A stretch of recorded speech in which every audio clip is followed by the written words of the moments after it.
आदरणीय सभापति जी, कोरोना के दौरान इस प्रकार की वैश्विक परिस्थितियां बनी, कोई किसी की मदद कर सके ये असंभव हो गया। एक देश दूसरे देश को मदद न कर सके, एक राज्य दूसरे राज्य को मदद न कर सके, यहां तक कि परिवार का एक सदस्य दूसरे परिवार की सदस्य की मदद न कर सके, वैसा माहौल कोरोना के कारण पैदा हुआ। भारत के लिए तो दुनिया ने बहुत आशंकाएं जताई थी। विश्व बहुत चिंतित था कि अगर कोरोना की इस महामारी में अगर भारत अपने आप को संभाल नहीं पाया तो न सिर्फ भारत लेकिन पूरी मानव जात के लिए कितना बड़ा संकट आ जाएगा, ये आशंकाएं सबने जताई। करोड़ों लोग फंस जाएंगे, लाखों लोग मर जाएंगे।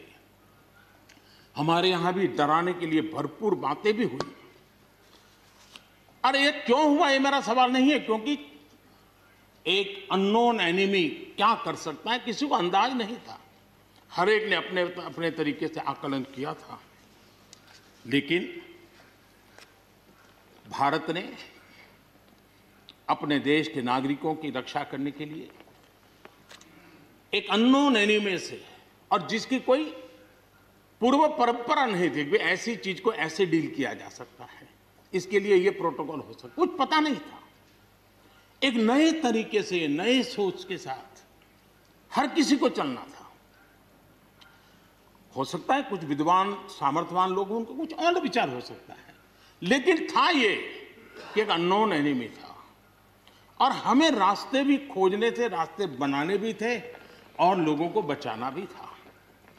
उस समय जो भी ईश्वर ने बुद्धि, शक्ति, सामर्थ्य दिया, इस देश ने उसको करते हुए देश को बचाने में भरसक काम किया है। और आज दुनिया इस बात का गर्व कर रही है कि इस वाकई भारत ने दुनिया की मानव जात की रक्षा करने में बहुत बड़ी अहम भूमिका निभाई। ये लड़ाई जीतने का यश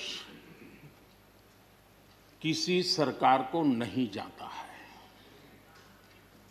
न किसी व्यक्ति को जाता है, लेकिन हिंदुस्तान को तो जाता है। गर्व करने में क्या जाता है? विश्व के सामने आत्मविश्वास के साथ बोलने में क्या जाता है? इस देश ने किया है। गरीब से गरीब व्यक्ति ने इस बात को किया है। उन समय सोशल मीडिया में देखा होगा, फुटपाथ पर एक छोटी झोपड़ी लगा करके बैठी हुई एक बूढ़ी मां, वो भी घर के बाप की झोपड़ी के बाहर दिया जला करके भारत के शुभ के लिए कामना करते। हम उसकी मजाक उड़ा रहे हैं, उस भावनाओं का मखौल उड़ा रहे हैं।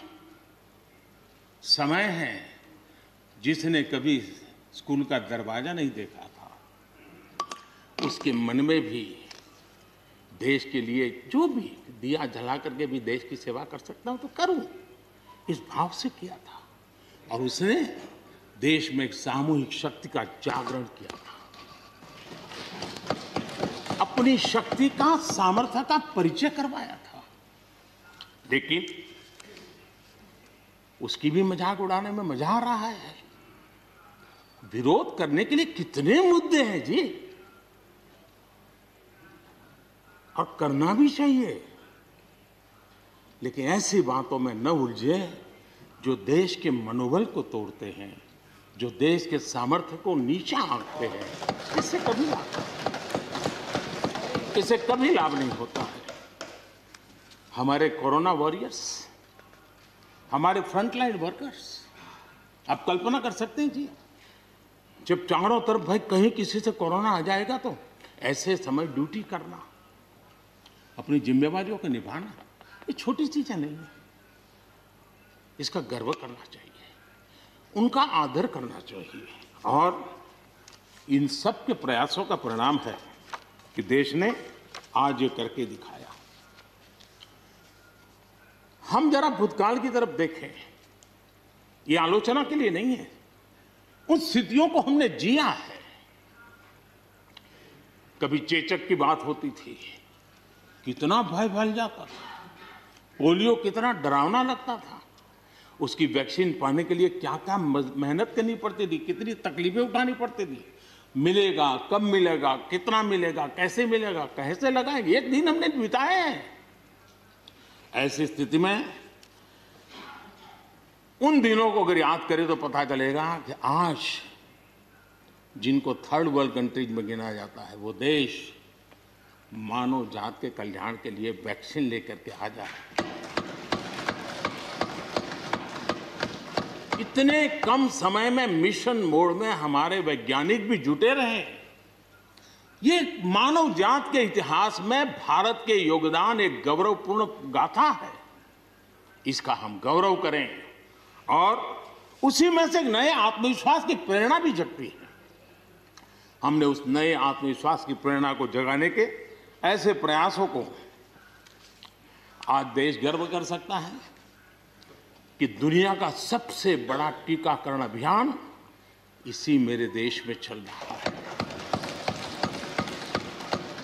विश्व में तेज गति से टीकाकरण आज कहीं हो रहा है तो इसी हम सब की मां भारती के गोद में हो रहा है।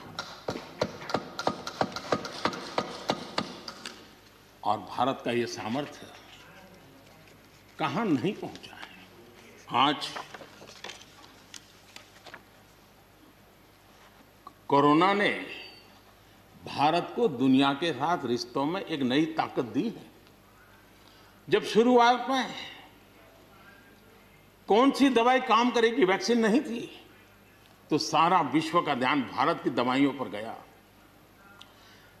विश्व में फार्मेसी के हब के रूप में भारत उभर करके आया। 150 देशों में दवाई पहुंचाने का काम उस संकट काल में भी इस देश ने किया है। मानव जात की रक्षा के लिए हम पीछे नहीं। इतना ही नहीं, इन समय वैक्सीन के संबंध में भी विश्व बड़े गर्व के साथ कहता है कि हमारे पास भारत की वैक्सीन आ गई है, हमारे पास भारत की वैक्सीन आ गई है। हम सबको मालूम है कि दुनिया के बड़े बड़े अस्पताल में भी बड़े बड़े लोग भी जब ऑपरेशन कराने जाते हैं, कोई बड़े मेजर ऑपरेशन के लिए, और ऑपरेशन थिएटर में जाने के बाद प्रक्रिया शुरू होने के पहले उसकी आंखें ढूंढती हैं कि कोई हिंदुस्तानी डॉक्टर है कि नहीं है।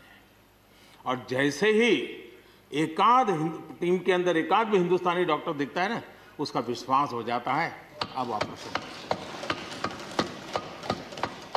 ये देश ने कमाया है, इसका हमें गर्व होना चाहिए। और इसलिए इसी गर्व को लेकर के हम आगे बढ़ रहे हैं। इस कोरोना में जैसे वैश्विक संबंधों में भारत ने अपनी एक विशिष्ट पहचान बनाई है, अपना स्थान बनाया है, वैसे ही भारत ने हमारे फेडरल स्ट्रक्चर को इस कोरोना के कालखंड में हमारी अंतर्भूत ताकत क्या है, संकट के समय हम कैसे मिलकर के काम कर सकते हैं, एक ही दिशा में सब शक्तियां लगा करके हम कैसे प्रयास कर सकते हैं, ये केंद्र और राज्य ने मिलकर के करके दिखाया है। मैं राज्यों को भी, क्योंकि इस सदन में राज्यों की अपनी फ्लेवर होती है, और इसलिए इस सदन में तो मैं विशेष रूप से राज्यों का भी अभिनंदन करता हूं और कोऑपरेटिव फेडरलिज्म को ताकत देने का काम, इस कोरोना के संकट को अवसर में पलटने का काम हमारे सभी ने किया है। इसलिए सब कोई अभिनंदन के अधिकारी हैं।